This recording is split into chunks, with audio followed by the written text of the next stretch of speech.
Okay. So just one second. All right. So Claudia, thanks for coming to the podcast. I think it's a great idea to get to know you first. So why don't you tell me about your background? So for example, name, occupation, even favorite football team. It's really up to you what you want to tell me.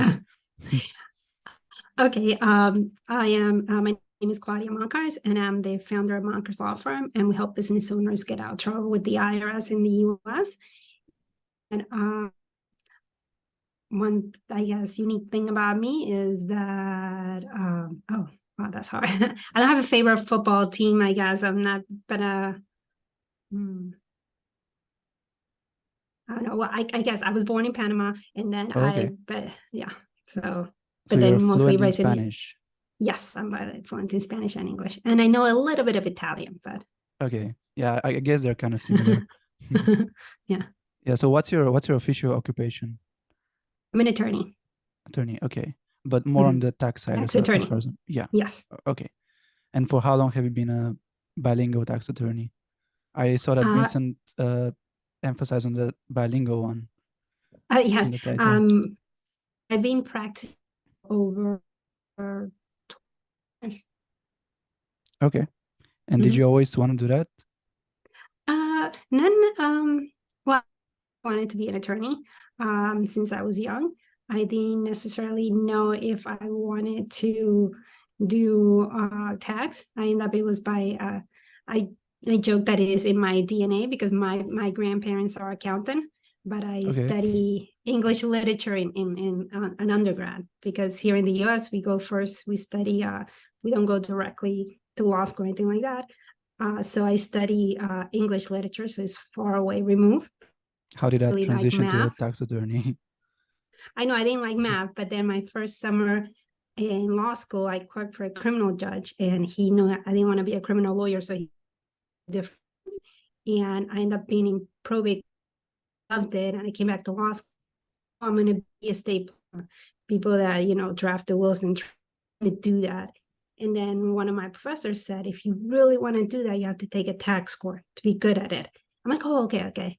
And I loved it. I loved the class, and I understood it. And behind the law, which I think makes you a better lawyer when you can really understand what's reasoning. And That must so have now taken I'm a a long certified time to tax geek. complete. Uh, yeah, it took, and I actually stayed an extra year in law school. So I have a master's in tax law. That's incredible, honestly. It's a lot of studying. Okay. So what does someone have to do in order to become a tax attorney? I think obviously you didn't start with the related degree, but do you think it's useful to start with like law from very start? Well, I think it depends. And for your under, it's really, it helps if you are an accountant, if you're an accounting degree, if you want to really practice in the area. And then you probably do that's tax law is one of the few that you probably need a master's law degree. And I'm kind of curious, how did you get your name out there? Because as far as I'm aware, competition is not small at all in this field. Well, like this, thank you for the opportunity to talk to your listeners. Just I love teaching. I taught at the law school for a while, so I just use my superpowers making tax in simple. So I talk to people and I tell them about it, and that's how I got my name out there by teaching. Yeah, you need really good people skills, and I think you do have them. Thank you. So, what is my tax alarm? Is it like a company you started, and when was it? Yes. So, because what we do is we help people get out of trouble from the IRS. That's one of the main focus in our firm. We have different divisions, but the one that we're talking about today, I guess, is getting people out of trouble with the IRS. And unfortunately, I was, I've been practicing for 21 years. I only have one case where the person deliberately was hiding money from the IRS. I think people just get in trouble by accident. If you're a business owner, I mean, you have so many things to do that sometimes things happen. I have done errors in when it comes to tax, and I do this every day. So this is something like how we have a credit, you have a credit report, and Right. that is something that Okay, we all have a credit report, and everybody can check that they have a credit report, and we have the same thing for taxes. We have a tax record, so the IRS keeps a record of everything that they do for all of us, right? Okay. And then what happens is that record, they every time they do something, they mark that record, but you don't necessarily know. Maybe sometimes they pull your and they want to see if they just to maybe they're going to audit, maybe not, but they do put it in there in your record. We pull the return, we're looking at it, but you don't get a letter. You don't know if unless they audit you, you'll never find out. Or they're about to send you a letter, and because it's government, it takes them a while to send that letter, right? So they'll put in your record today, but you won't get the physical letter in a couple of weeks, one or That's a two, really depending. confusing process. Like, Yes. I can see So why you come in handy in these situations. So one of the things that we always did for our clients is that we will enter in their tax records on a daily basis. And last year we decided to offer that outside our clients, to not just our internal clients, but we offer it to the public, because it's something that I think even you may just want to know if you're about to be audited, or if you're already in a payment plan with somebody, you did it yourself or somebody else helped you. You want to know that I had a client that he accidentally put the wrong year, so it shows up like he missed his payment plan. And he did pay the IRS. Okay. So things like that. And I let him know, oh, it shows that you missed it. They know, no, I did. So I called for him. So things like that. So, I mean, once more, I was out of the 21 years, I've only seen one person How would you say actually the want to get. company is performing though, compared to your standards right now, or the industry in general? I'm sorry, what was the question? How would you say the company is performing compared to the industry right now? Well, I think this is, I really don't, I haven't seen many companies offer that. I know sometimes some accountants offer it for their clients, but I never seen it really out there. So that's why we kind of offer it now, because we want to make sure that other people have the opportunities to also um get this type of service. Okay. Do you also run any other companies? And well, we also run my law firm. And uh, gosh, is my daughter's 14. I started when my daughter was born, so it's about 14 years ago Oh, that I wow. started the company. Yeah, and we're a tax boutique. We all specialize in taxes, and we do part like the corporate planning. We advise developers. We advise a few developers in town, and also corporate companies, because of a lot of we have knowledge in international Does that mean tax law. you represent your client to the IRS with this? No, we do. So we have two sides. So we have corporate tax planning side, because they are not in trouble with the IRS. We just represent them to like structure their deals tax wise and help them with some of their corporate work. And then we do have the other side of clients, the ones that are in trouble with the IRS. So we have Right, both. Mhm. right. Makes sense. Well, Mhm. let's talk examples because I think that's the easiest way to Yes. understand what you're doing. Can you tell me of a recent client that's, let's say, something unusual happened with them or something that you had to put more work into the case? Well, I can think it's not unusual, but it does happen a lot. Is and I've seen it more is when the pandemic happened, the part of one of the bills that came out was that people get credit for keeping their employments. Okay. The employees, I'm sorry, they could get credit against their payroll taxes. And now, and I think some people were told not the correct advice by their accountants or the tax preparers, and they didn't do it right. So now they're doing audits, and I seen them more often, and I'm being called for those more often where they didn't have the right records, and or they put the wrong amount. So that's something that I see more often. Um, Also, like I said, something I we have clients that they're already in payment plans, but they did something like the client that I told you about. He made the payment, but he put the wrong year. So the It's a really IRS funny was story. I about keep to, thinking about that, you know. yeah, and if you miss more than a few payments, then they cancel your payment plan. That's why it's so important not to be on top of that. Okay, what are some common red flags then that could trigger a quick IRS audit? Some of the most common is, for instance, when you start your business, and at the beginning of your business, you may not have that much income. So you have to just make sure that they're the right, and because especially if it's like that if it's a side business, right? You have your job plus you're starting your side business to see if it really works. The IRS wants to make sure that it's not a hobby. They have a hobby loss rule, which basically you cannot deduct whatever you spend on your hobby. So you keep good records, right? Okay. The way you go around this is you keep good records. Like if you went to a conference, it was and you get to deduct it if it really was something for your business, then you get to deduct for it, but not if it was really a fun trip. We have to so you have to keep records for that. And now there's apps for everything, so you can keep records for your mileage and things like that. And another one that I see a lot is people get in trouble when they deduct a mileage and also the actual expenses on their car. You can't do those. They get in trouble with that. And Never heard the mileage, people using that as an expense. But yeah. Yeah, and the other one that is going to come up a lot more is people that choose to have an S corporation because everybody gets told to do that, but then don't get themselves, and that's coming up for audits. That is being audited more nowadays. Right. And another simple one, actually, and this is where we also help in My Tax Alarm, is that the IRS always gets a record of everything you get paid on. So either they'll get it in their own tax form, and they'll get a record of it, right? Yep. And if it's not matched, so they'll get it. And if you don't show it up in your tax return, that's like an automatic audit, and they'll send you a letter. We got this record, but you didn't report it, or and that ends up being it's a mail audit, but it's an audit. It just makes me think that all of those things are not taught at school. So when you start a business, you face all of these challenges, and I guess you really have to get a person like you know, to help them out with all of these challenges you have. Yeah, I mean, ideally, we get at first if we can help the client, that would be great because we can give them tips and advice to avoid getting in trouble.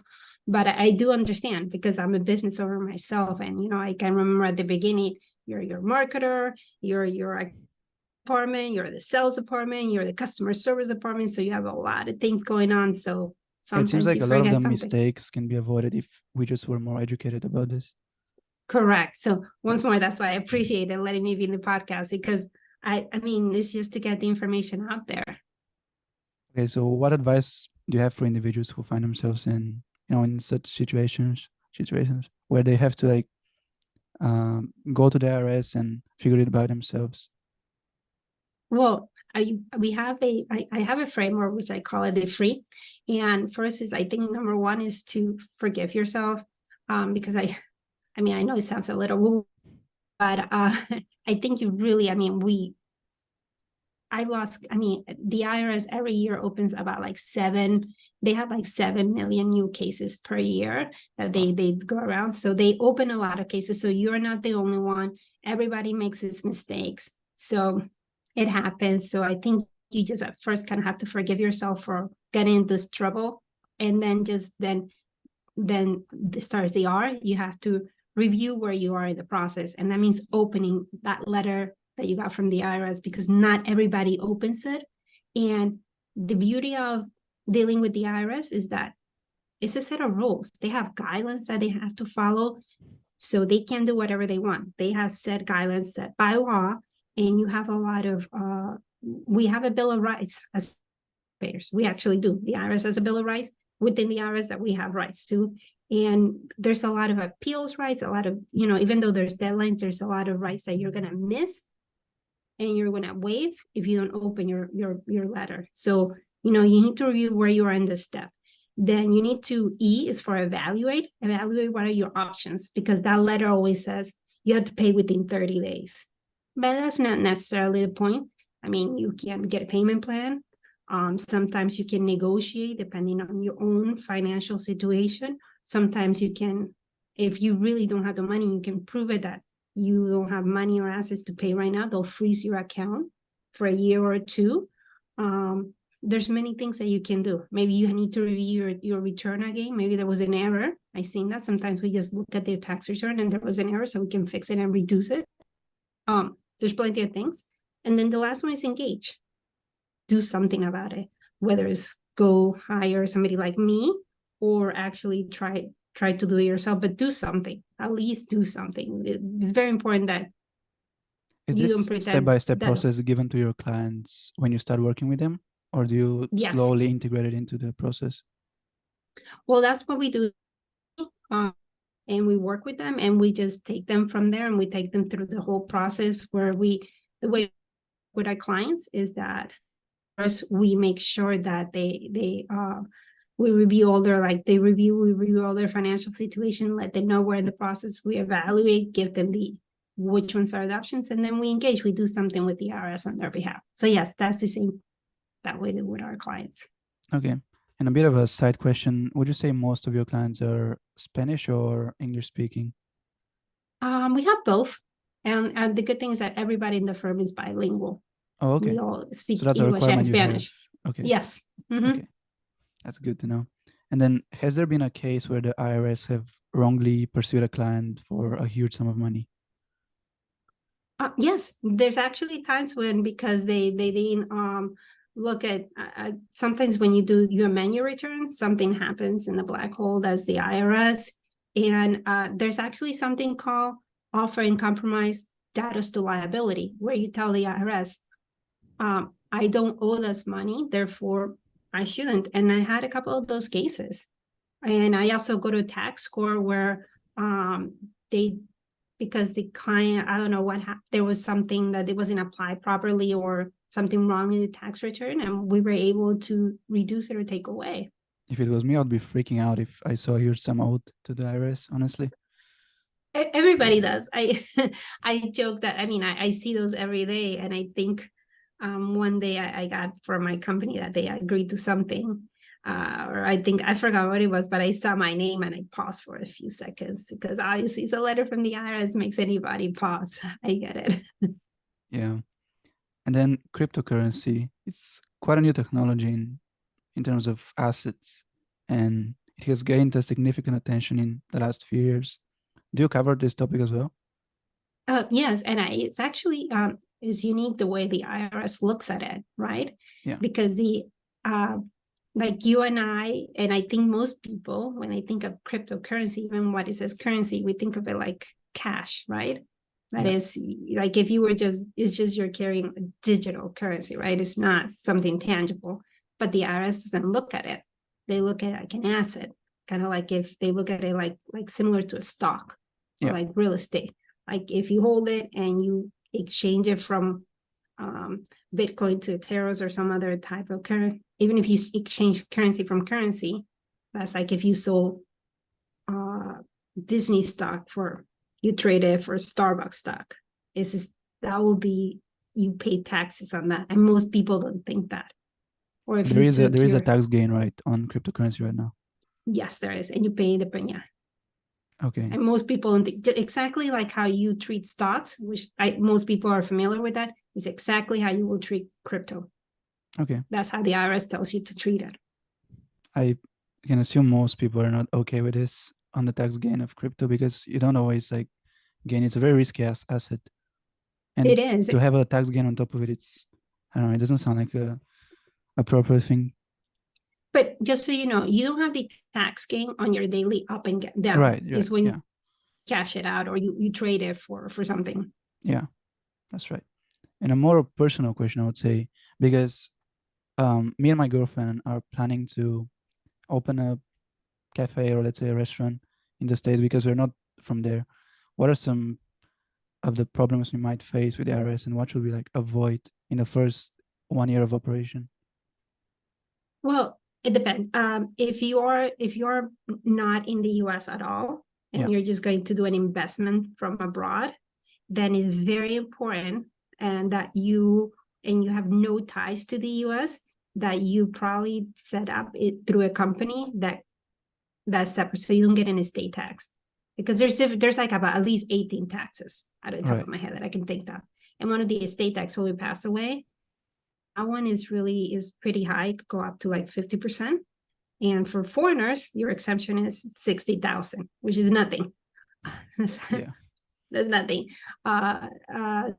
So, so the best thing to do if you're like making if anybody's listening or you and you're making the and you really yes you're investing and you're still going to stay in your country outside of the US, then you need to create a structure that makes sure that you're insulated and you pay that tax. And also, especially if you're for whatever you do in the US doesn't cause a tax in your country, because I've seen that a lot.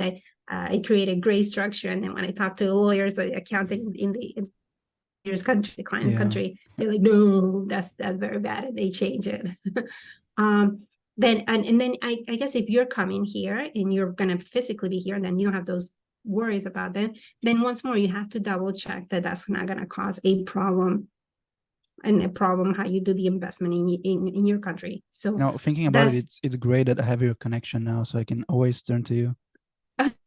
you know, we will more help than God than help you, because it's always I mean if you get advice from the beginning, it's so much easier than when you get advice once you Yeah, create of course. everything, because you have to. Right. Well, I think that those were most of my questions. But if you have anything else to share, I'm more willing to listen to you. No, I once more I appreciate the opportunity to talk to you and your listeners, because I think like we talked about, I think there's not much information sometime out there, and I try to get it out there so people know about it so they don't get in trouble, because 98% of people, 99% of people get in trouble with the IRS, or they end up having a big tax bill, and maybe they pay it off, but it's still not right if they could have just done some planning and they just had the knowledge about it. So Yeah. Yeah. knowledge is power. That's what I always say. That's very true. Well, thank you for coming on the podcast. I really appreciate that. I think it was a very informative episode. No, thank you. Yeah, of course.